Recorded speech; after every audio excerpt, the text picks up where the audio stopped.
Corpo espiritual, retrato do corpo mental. Para definirmos, de alguma sorte, o corpo espiritual, é preciso considerar, antes de tudo, que ele não é reflexo do corpo físico, porque, na realidade, é o corpo físico que o reflete, tanto quanto ele próprio. O corpo espiritual retrata em si o corpo mental que lhe preside a formação.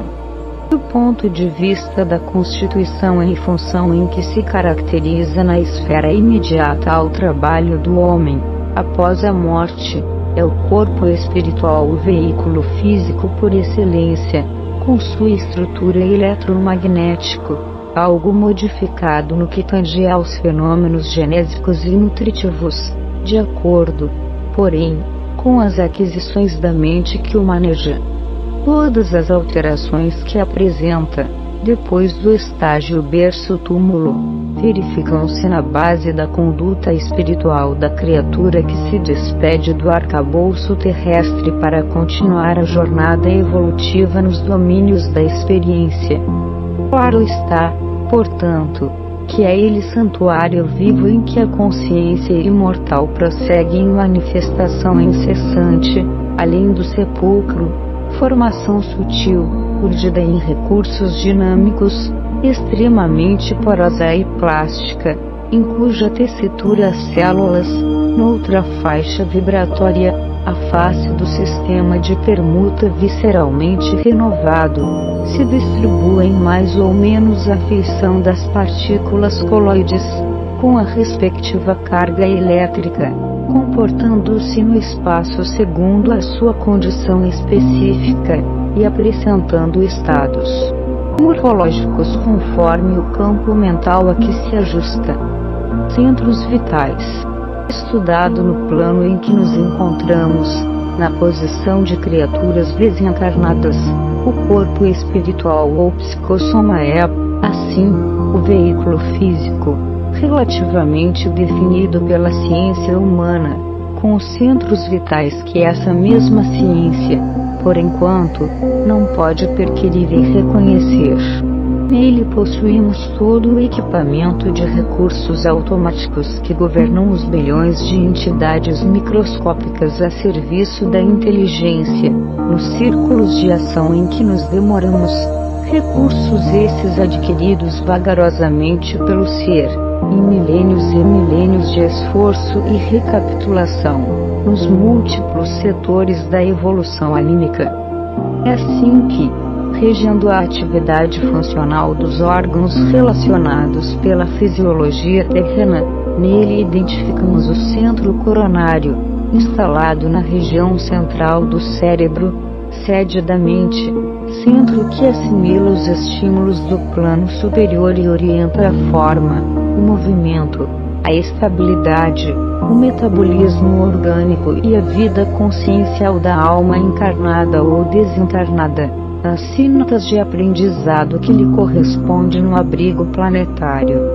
O centro coronário supervisiona, ainda, os outros centros vitais que lhe obedecem ao impulso procedente do espírito, assim como as peças secundárias de uma usina respondem ao comando da peça motor de que se serve o tirocínio do homem para concatená-las e dirigi-las. Esses centros secundários, entrelaçados no psicossoma e, consequentemente, no corpo físico, por redes plexiformes,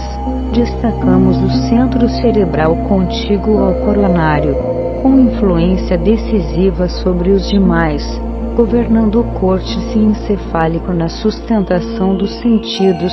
marcando a atividade das glândulas endocrínicas e administrando o sistema nervoso, em toda a sua organização, coordenação, atividade e mecanismo, desde os neurônios sensitivos até as células afetoras, o centro laríngeo,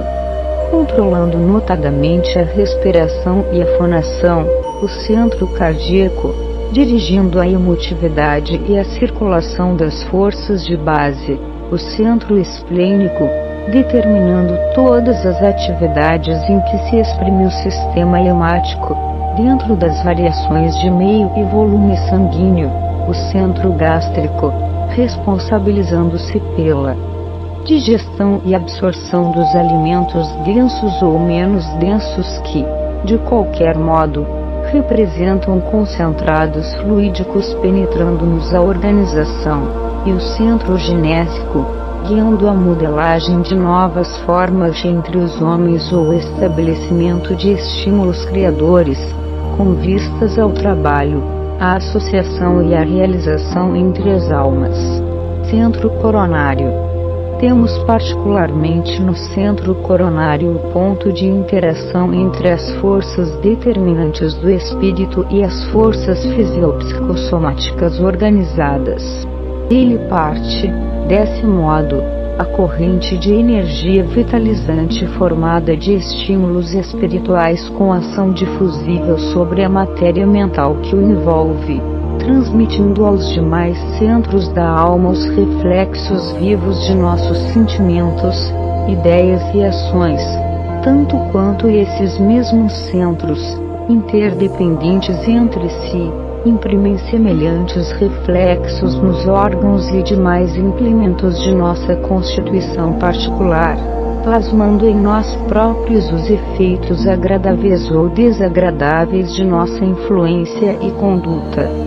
A mente elabora as criações que lhe fluem da vontade, apropriando-se dos elementos que a circundam, e o centro coronário incumbe-se automaticamente de fixar a natureza da responsabilidade que lhes diga respeito, marcando no próprio ser as consequências felizes ou infelizes de sua movimentação consciencial no campo do destino.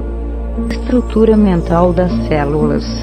É importante considerar, todavia, que nós, os desencarnados, na esfera que nos apropria, estudamos, presentemente, a estrutura mental das células, de modo a iniciarmos-nos em aprendizado superior, com mais amplitude de conhecimento, acerca dos fluidos que nos integram no clima de manifestação, todos eles de origem mental e todos entretecidos na essência da matéria primária, ou hausto corpuscular de Deus, de que se compõe a base do universo infinito. Centros vitais e células. São os centros vitais fulcros energéticos que, sob a direção automática da alma, imprimem às células a especialização extrema, pela qual o homem possui no corpo denso, e detemos todos no corpo espiritual em recursos equivalentes,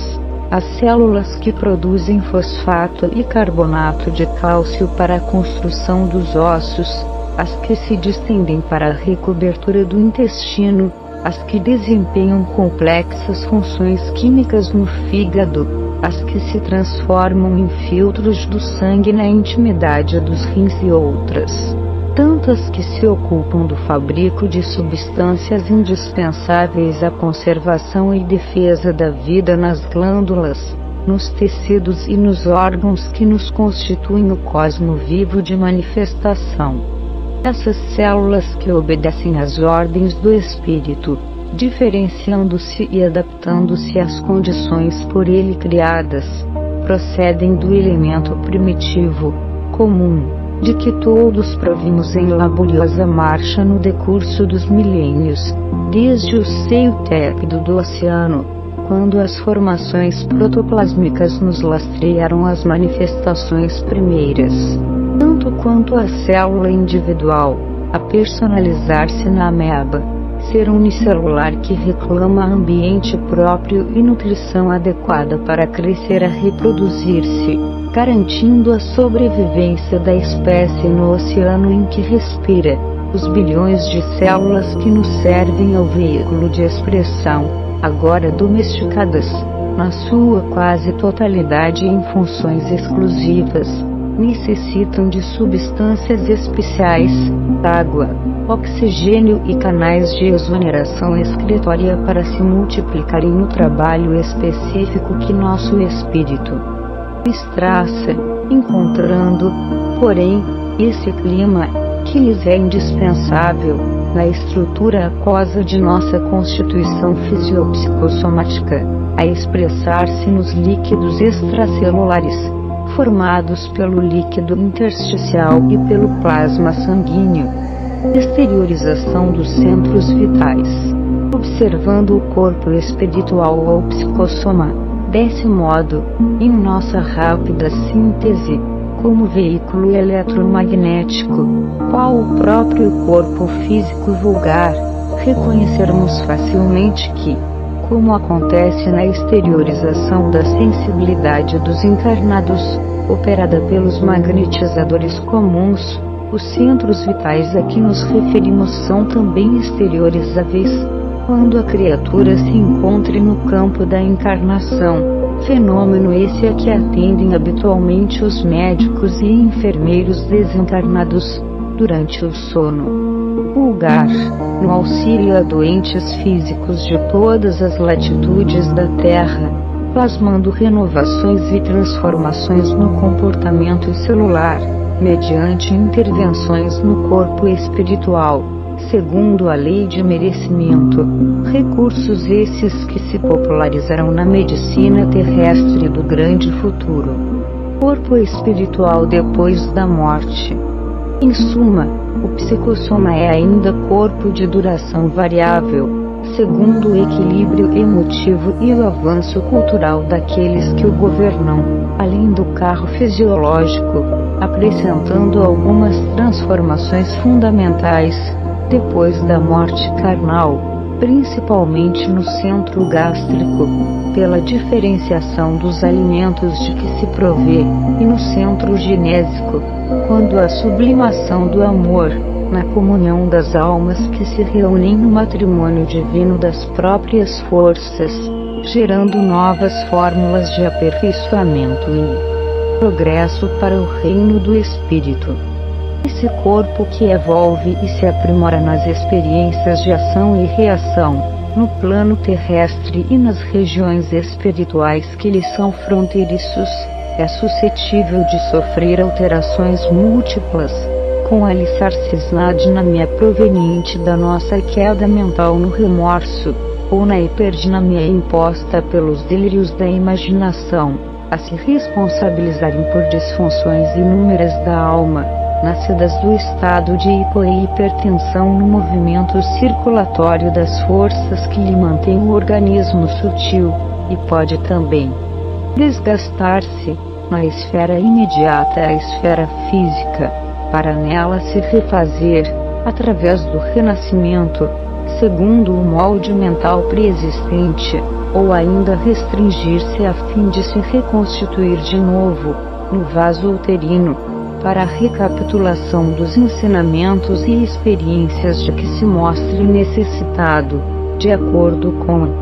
as falhas da consciência perante a lei.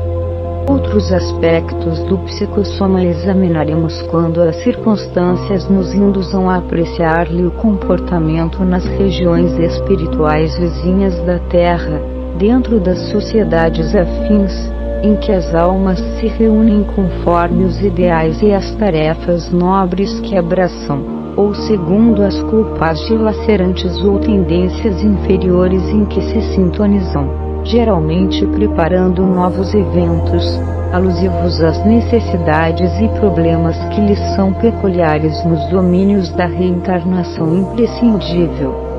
Corpo mental, assinalado experimentalmente por diversos estudiosos, é o envoltório sutil da mente, e que, por agora, não podemos definir com mais amplitude de conceituação, além daquela com que tem sido apresentado pelos pesquisadores encarnados, e isto por falta de terminologia adequada no dicionário terrestre.